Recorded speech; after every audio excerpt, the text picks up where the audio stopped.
On December 1st, Josh Allen, the stud quarterback for the Buffalo Bills, who by all accounts should be the starting quarterback for your Denver Broncos, led his team to a 24-10 victory against the hated New England Patriots. After the game, he got interviewed by the Thursday Night Football crew. He was the last one leaving the field. And down yonder, he saw a fan from the top of the stairs yelling his name. And Josh Allen walks over to him and signs a ball for him and gives him a little wave and goes on with his night. I think there was an earlier event in the year in which there's another fan who wanted a selfie with him after the game. So he took the picture. It wasn't like working right, but he was patient, and he gave that fan the selfie with him. And there's a whole bunch of things that he could be doing after the game, but he decides that this is something that he wants to do after the games. And he said about this selfie incident, he says, "I remember being the kid. It didn't take more than 35 to 40 seconds. I knew I would be in the locker room to celebrate with my teammates in a couple of minutes. I just try to do the little things, man. It doesn't take that much to be a good person, to brighten somebody's day, and to make memories that will last forever." Interestingly, in this week's Torah portion, Parsha Vayeishev, I think we see a source for this concept of being there for somebody else when they're in need. And it's very interesting because when we look at the Torah portion, we see the incident where Jacob sends Joseph out to go look for his brothers he's not sure where they are. So Joseph goes and he looks for his brothers wandering around aimlessly, not sure where they are. And the Torah tells us that Vayimsa'eu ish, that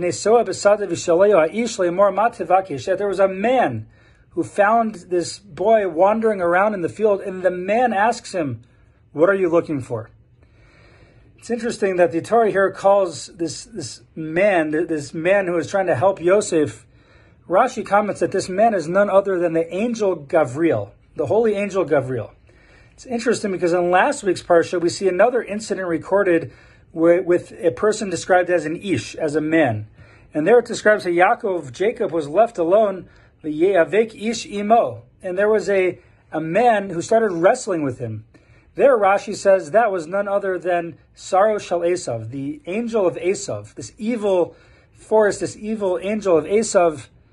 That's who that was. The Sanzar Rav asks, the Divrei Chaim asks, what's the difference that Rashi is compelled in this week's Parsha to attribute this ish, this man, to be the holy angel Gabriel, whereas in last week's Parsha, he attributes it to being the lowly angel of Esav, the evil angel of Esav. What compels Rashi to make that assumption? And he says, if you look carefully in this week's Parsha, this ish sees this person who's lost, they're wandering aimlessly around, and he stops what he's doing and he tries to help him. That is being the angel Gabriel. You're busy, but you stop and you help somebody. Last week, you get the impression that this ish, this man who was wrestling with Yaakov, was very busy. As a matter of fact, at the end of the wrestling match, the angel basically is like, "I gotta go, let me go. Like let go of me, I need to go now." He's kind of in a rush, he's kind of busy, and Yaakov says, "I'm not letting you go until you bless me." But you get the impression he's very busy. He doesn't really want to be helpful to him.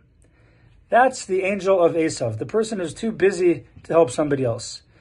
In our own lives, we have to look for opportunities to be the angel Gabriel, to be an angel for somebody, to help someone. We see them wandering aimlessly. Maybe physically they're lost. Maybe in life they're lost. We see them. They're having a difficult time. Now is a time of year where it's very important to reach out to people, make sure everyone is doing all right. You see someone, they look maybe a little lost. Be that ish, be that angel for that person, be that Gabriel for them. God forbid, don't be too busy for someone to help them, to look out for them. Someone might be in need and we turn a blind eye to them. We can't do that. That's the Esav. That's the Saro Shal Esav, the angel of Esav. That's not us.